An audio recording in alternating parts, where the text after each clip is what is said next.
Mas e a pessoa física que quer contribuir? Por exemplo, eu não tenho o hábito, vou supor aqui, tá? Eu não tenho o hábito de separar meu lixo porque é um trampo danado eu descer e jogar. Porque tem gente que fala assim, meu, eu separo tudo na minha casa, mas eu desço, a hora que eu vejo a lixeira do prédio tá tudo misturada, o lixeiro não separa. Então eu vou juntar tudo. Para uma pessoa que quer contribuir, que quer fazer de forma diferente, já existem outras iniciativas que facilitam isso para o usuário? Por exemplo, tem uma empresa X que tem uma coleta de tanto em tanto tempo para você separar. Isso existe? Ou ainda Demais. não? Existe? Tem muito. Mas a pessoa tem que buscar, né? Então eu vou falar alguns exemplos aqui, mas a pessoa tem que ir atrás, vai ter que se movimentar e vai Tem ter que que ver também se levar. atende onde ela mora, porque isso é muito de região, né? Local. Ó, para os resíduos gerais, assim, a maioria, hoje em supermercados, você encontra, geralmente no estacionamento, aqueles ecopontos, que são chamados. Então, lugar para você descartar sua lâmpada, porque a lâmpada ela tem o mercúrio, ela polui, ela contamina o solo, então ela não pode ser descartada no solo. E nem no lixo, porque no lixo vai para o aterro e vai para o solo. Então, nos mercados tem isso. Pilhas, você consegue descartar até em farmácia hoje. Você consegue. Os remédios, também não é certo jogar remédio no lixo normal. Você leva na farmácia. Geralmente, seguindo a legislação, né, as empresas que geram o produto, elas precisam fornecer uma forma de descarte. Olha que interessante. Aí, ó. Então, supermercado, ele vende todos aqueles Então, ele tem que produtos, receber. então ele tem que receber. E aí, lâmpadas, geralmente em supermercados, ou loja de construção, vai ter também lá no final. Geralmente é no final, escondido lá no cantinho. Aí você vai achar um coletor de lâmpadas, pilhas. Hoje o Google nos ajuda muito com isso, mas são os ecopontos. Você tem que encontrar ele perto da sua casa, juntar o seu resíduo e levar. A pessoa pesquisa como ecoponto mesmo no Google. Ecoponto e fala o resíduo que você quer descartar. Tá. Uma coisa que é legal também, e aí já vai pro lado social, que você pode fazer bem pequeno, é juntar pequenas coisas que vão ajudar instituições. Então, hoje o lacre, acho que você já deve ter percebido. O lacre. Toda vez. Você e o Fábio, quando tá aqui também, o filho dele leva lá na escola e tampinha, eu ia falar isso. E as tampinhas. Então, são pequenas coisas. Você tá ali no restaurante, onde você estiver. Porque é difícil você carregar a latinha inteira. A latinha hoje de alumínio a gente não precisa se preocupar, porque é o resíduo mais reciclado no Brasil e gera, né, uma economia. Então, as pessoas que catam resíduo, né, catador de resíduo, vai sempre buscar a latinha, não tem problema. O lacre, ele é uma parte ali do alumínio mais nobre. Então, se você doa para uma instituição, ela consegue vender aquilo e reverter em outras coisas. E a tampinha é a mesma coisa. Então, a tampinha é um plástico também mais nobre ali da garrafa. E aí, a instituição vende e recebe um... E descarte de roupa? Quando a roupa, tipo, já não dá, não rola doar, é um pedaço de pano. O que eu faço? Tem também. Eu vou citar nomes, porque eu já vi uma vez. Se eu não me engano, C&A, Renner, essas empresas têm lá perto. Uma vez eu vi perto eu nunca reparei nessas coisas. Eu vou começar a reparar. Como a gente é da área, a gente repara muito. Eu reparo demais. É legal a gente pontuar, porque às vezes as pessoas, elas não contribuem, não porque elas não querem, mas porque elas não têm o poder de escolha, que é o que eu mais prego aqui. Então, eu tô te fazendo essas perguntas porque abre cabeça, que nem eu nunca parei pra reparar nisso. O que eu reparei é que eu sou a louca da Dolce Gusto, né? Eu recebo as cápsulas e eles mandam uns saquinhos próprios pra descartar as cápsulas. Só que aí você fica, pra onde eu levo isso? E tem no aplicativo da Nescafé, lá da Dolce Gusto, ele mostra os pontos, tem algumas áreas que tem até coleta, que eles vão até a sua casa coletar, é super legal. Então, quando vem muito gritando, por exemplo, no meio das caixas de cápsula, veio um pacotinho, aí eu falei, que legal, eles têm essa solução de devolver a cápsula. Agora, a loja eu nunca reparei. Da Dolce Gusto tem a da Nespresso também, a mesma coisa. Você também consegue juntar e descartar lá nas lojas. E aí, é isso, das roupas, você vai no finalzinho, assim, geralmente perto da parte que você compra, eu já vi bem, que você paga do caixa, uma caixinha assim no canto, aí geralmente eles colocam umas informações de sustentabilidade e tudo. Se você não encontrar, pergunta. Acho que, né, a gente perguntar é a melhor coisa. Então, chega na loja, pergunta, não tenho. Tá bom, obrigado. Mas melhor do que jogar no lixo. Melhor do que jogar no lixo. Hoje, também não vou saber números, mas tem, acho que uma cidade de resíduos de tecido eu vi essa notícia. Eu tô te perguntando, porque tem uma notícia que viralizou aí, de uma cidade que ocupa o mesmo espaço que um lugar X lá, o tanto de tecido que tem descartado. É muito triste, é muito triste. Então, o que a gente puder fazer, né? Utilizar ao máximo, doar, se possível, mas igual você falou, se tem hora que não tem como, aí a gente. E o que é importante separar, que nem você tá falando? Você falou das pilhas, baterias, você falou da lâmpada, aí a gente sabe material, né? Vidro, plástico, papel e tesouro, tô brincando. Papel e. Pedra, papel, tesouro. Ele entendeu a piada. Voltando. Vidro, plástico, papel. Isso, e orgânico. Que outro material é interessante separar? Tecido. Esses que você falou, as cápsulas, que são materiais que a gente fala que são materiais muito juntos, né? E aí você não vai conseguir separar. Cápsula. Densos. Não. Juntos que eu falo são vários tipos de materiais em um só. Que daí o consumidor, ele não vai ter esse trabalho de separar o plástico, separar a borra de café, que é orgânica, separar o metal em cima. Então, a empresa, né, no caso a Dolce Gusto, ela é responsável por isso. Ela tem o processo dela que ela faz. Então, esse tipo de resíduo é muito importante você seguir ali o processo. O remédio, que eu acho que ninguém sabe, mas não é legal descartar remédio. O remédio foi uma coisa interessante que você falou também. Eu tô te perguntando isso porque uma vez eu dou consultoria de negócios, né? A Karen sabe disso, mas tô falando pra quem não sabe. E uma vez eu dei uma consultoria para uma cooperativa de reciclagem. E essa cooperativa, ela fazia justamente isso. Ela passava nos bares. Maravilhoso esse de roast beef, né? Nossa, eu fiquei apaixonada. Ela passava nos bares, e tá cheio de azeitona. E pegava determinados materiais. E ela era responsável por higienizar eles. Higienizar não de deixar pronto para uso, mas de tirar a parte orgânica ali, dar uma limpada. E direcionar bonitinho para cada qual o seu lugar. E essa responsabilidade da cooperativa era contratual com fábricas alimentícias, né? E era uma coisa que eu nem sabia até dar a consultoria para essa cooperativa. E as cooperativas é algo legal da gente pontuar também. Pesquisar se tem alguma cooperativa de reciclagem próximo de onde você mora, porque tem algumas cooperativas que aceitam receber o lixo do jeito que você entregar e eles fazem essa separação e essa limpeza. Melhor do que ir pro lixão e a gente vê pessoas em situações de miséria fazendo isso em troco de R$5. Lembrei de algo legal também. Tem um aplicativo. Não sei se depois você coloca aqui. Aqui embaixo. Faz aqui, ó. Coloca aqui.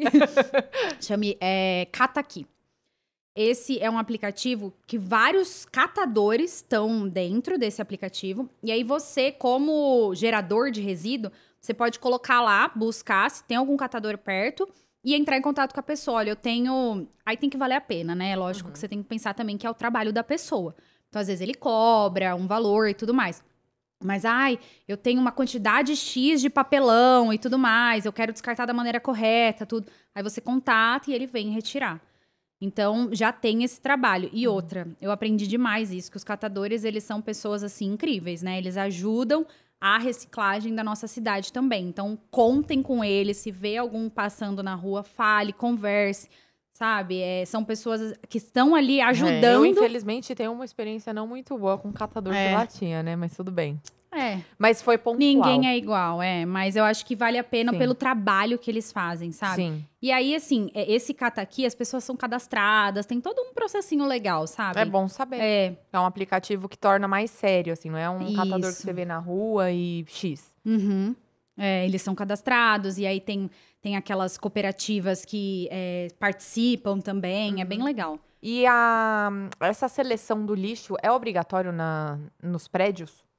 Nos prédios... Você sabe me dizer? Não sei dizer se é obrigatório, não. Porque de uns tempos pra cá, isso eu acho que eu que deveria saber responder, né? Mas é que de uns tempos pra cá eu tenho reparado que os prédios estão cada vez mais responsáveis nesse sentido de separar grandes lixões para cada determinado material, que antigamente isso não tinha tanto. Inclusive multando. Então, tem gente que me pergunta, mas meu prédio pode me multar se eu não separar meu lixo? Se tiver no regimento interno e na convenção do condomínio que a seleção, como que é? Separação. Como que é? Não sei o quê, descarte seletivo que fala? O descarte seletivo. Que o descarte seletivo, ele é obrigatório, é uma obrigação de conduta, eles podem sim te multar, porque você vai estar infringindo uma conduta que eles têm como obrigatório. E aí tem gente que fala, mas eu não sou obrigada a separar, eles que são obrigados a separar. Não, isso começa dentro de casa. É isso aí. E aí você tem uma responsabilidade perante os outros condôminos, que é, a palavra condomínio é codomínio, vem de um domínio de mais de uma pessoa. Então é a casa que é de todos, a responsabilidade é distribuída por todos. Assim como na empresa, dentro da empresa, a empresa pode te advertir se você não cumprir com algumas obrigações, inclusive em relação à sustentabilidade, né? Não conheço algumas advertências feitas, mas o que a gente tenta é sempre conscientizar. Eu gosto dessa palavra, ela parece ser um pouco, né, utópica, mas a gente procura sempre conscientizar ao invés de advertir, porque daí você ensina a pessoa a fazer de bom grado, mas tem gente que você ensina e ela só vai aprender a hora que mete a mão no bolso, aí ela aprende rapidinho. Verdade. Vou levar essa ideia. Eu não posso falar qual é a montadora, mas vai vir depois num comentário no podcast. Fala assim, a Karen colocou a multa lá. Fui multada.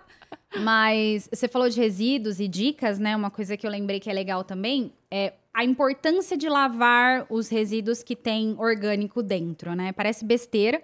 Dentro de algumas empresas a gente não pede isso porque é muito rápido o descarte, a empresa retirar aquele resíduo e a reciclagem. Agora, dentro de uma casa, de um condomínio, isso demora muito. Então, o resto de resíduo ali dentro, ele vai impedir a reciclagem. Porque vai gerar bichinhos e todas essas coisas e vai impedir. Então, é isso. O benefício de lavar é permitir que recicle. Óleo de cozinha também tem lugares que retiram. Ou que você leva, né? Já deve ter ouvido, às vezes, passar na rua, quem mora em casa... óleo, eu retiro óleo. Então, as pessoas... tem isso? Tipo casa... venda de ovo? Eu não sabia. De casa tem. E aí, eles pegam... Bom saber. Retirado assim na rua eu nunca vi. O industrial, né? As indústrias, elas têm as responsabilidades de direcionar e pagar pra descartar. Mas o pessoal dentro de casa, você junta numa garrafa... E aí, ou se você tiver essa pessoa, entrega, porque geralmente ele usa pra fazer sabão, né? E tem todo ali isso que eu queria que você falasse. Por que o óleo é importante reciclar separado? Porque se você joga ele na pia, ele contamina uma grande quantidade de água. Mas tá indo pra pia, é lixo. Não, a pia, ela vai pro tratamento, vai tudo isso. Ela chega em algum momento no rio. Então, ela vai contaminar a água, né? Então, é isso, é para evitar a contaminação. E no lixo mesmo também não pode jogar? Não, no lixo não, porque o lixo, ele vai em algum momento para aterro, aquele saquinho vai furar, não tem como, né? Ele vai se desfazendo, vai furar e vai pra terra, e na terra vai pro rio, né? Então, vai contaminar o solo, a água e tudo mais. Então, você junta a garrafa, leva em alguns lugares, supermercado eu também já vi recebendo. Vou cortar o bolo. Você quer? Quero, já pego. Vamos cantar parabéns também. Você tá de parabéns. Para de ser besta. Meu marido fez uma piadinha idiota e agora eu tenho que aguentar ela. E aí, então, e você vai ficar curioso quando eu vou falar qual é a piadinha. Supermercados recebem, né? Tem ali, geralmente, acho que de marcas de óleo, vai ter lá, Lisa, tudo. Aí é um coletor também que você leva a garrafa e descarta. A própria fabricante pode fazer essas estações. A própria fabricante. Não só o mercado, cria essas estações dentro do supermercado, Sim. Então, interessante. Peraí que eu vou dar uma mordida no bolo enquanto você fala. Quer o bolo? Depois eu pego. É que ele tava olhando pra mim. Bolinho de churros, gente, essa hora. Tá com cara muito boa. Só que tá tudo grudado no dente. Continua falando, que eu não vou conseguir falar agora, não. Doce de leite no dente. Onde eu estava? Eu acho que a gente tem que ter em mente isso, que dentro de casa vão gerar diversos tipos de resíduos. Ficou na dúvida? Pesquisa, sabe? Mas não tem nenhuma coleta, tipo esse cataqui que você falou, que são catadores, assim, de determinados materiais. Não tem nenhuma startup, nenhuma empresa que faz essa retirada do lixo. É uma coisa de se pensar, né? Startup, assim, eu não vou lembrar, não. Mas o resíduo que vai gerar alguma renda para alguém, com certeza as pessoas vão criando coisas, né? Aí a cidade também é responsável, então ela tem ali a coleta seletiva. A cidade também tem ecopontos. Então, dependendo da cidade que a pessoa morar, também tem lugares de ecopontos que você pode levar lá o seu resíduo e descartar. Mas empresas pequenas... E as necessidades do animal? É orgânico, pode jogar no matinho. Mas não pode deixar a cidade feia, né? Não pode deixar a cidade feia. Matinho não pode, no matinho não pode. Tem que ser no lixo orgânico apenas. No lixo orgânico, ou enterra. Ou deixa ele enterrar. Vai falar isso aqui no condomínio, você morre.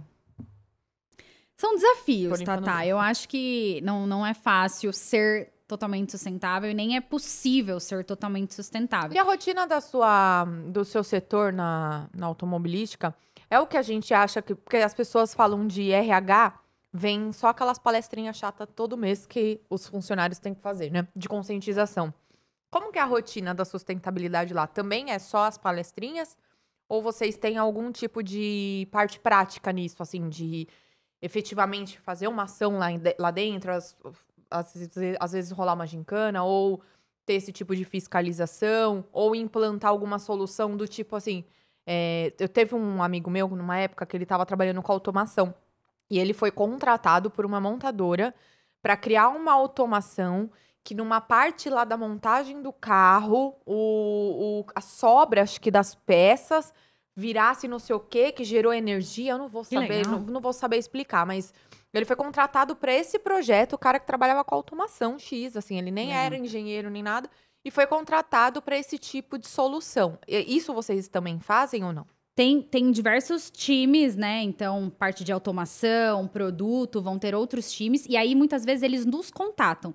Então, igual você falou da consultoria, às vezes eu, né, e o time de sustentabilidade, aí tem outras pessoas também, tem o especialista em resíduos, tem o especialista em efluentes, nós somos consultados. Então, a pessoa tá lá desenvolvendo um novo projeto, tá com alguma dúvida, quer ter um viés mais sustentável, e aí nos consulta. Então, a gente também trabalha como consultor ali dentro. É um setor interno, então, o que você tá. É mais como se fosse um setor interno de outros como departamentos assim, que colocam... vocês estão ali no backstage para que outros departamentos mobilizem projetos que são mais práticos. Também. Tá. E aí tem muita coisa que a gente acaba puxando. Então, um exemplo, vou dar um exemplo de uma iniciativa mais social. Mas eu, como regional, eu já puxei uma iniciativa com escoteiros, com a comunidade. E aí eu mobilizo todas as unidades, né, da empresa, todos os times de ambiental, que eu falei para você que tem lá. Falo, gente, vamos fazer uma ação grande, vamos fazer uma ação legal.